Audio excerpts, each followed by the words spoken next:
Garena আমাদের সাথে যেইভাবে চালাকি করে, তো দেখো, আগে আমাদের বোনাস টপ আপে 1000 ডায়মন্ড টপ আপ করলে আরো 1000 বোনাস পাওয়া যেত।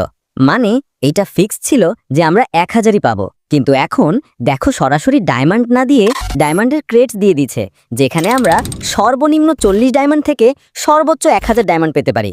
কিন্তু আমি আপনি সবাই জানি গ্যারিনা কোনোদিনই 1000 ডায়মন্ড দিবে না, ওই 40 ডায়মন্ডই দিবে। তো আমি 1000 ডায়মন্ড টপ আপ করেছি, আর দেখো মোট 8টা ক্রেট দিয়েছে, সাথে সুন্দর একটা ইমোটও দিয়েছে। যাই হোক, আমরা প্রথম ক্রেটটা খুলে দেখি। দেখেছো গাইজ, বললাম না 40 ডায়মন্ডই দিবে। এভাবে যদি 8টা ক্রেটে 40 করে দেয়, আমরা পাবো মাত্র 320 ডায়মন্ড, মানে পুরা 680 ডায়মন্ডে লস। আচ্ছা, এবার বাকিগুলা খুলে দেখি। এইবার 40 আর 50 করে দিচ্ছে। এইবার 5টা ক্রেটসে মাত্র 230টা ডায়মন্ড, তাহলে মোট হলো 360টা ডায়মন্ড। এইটা কোনো কথা?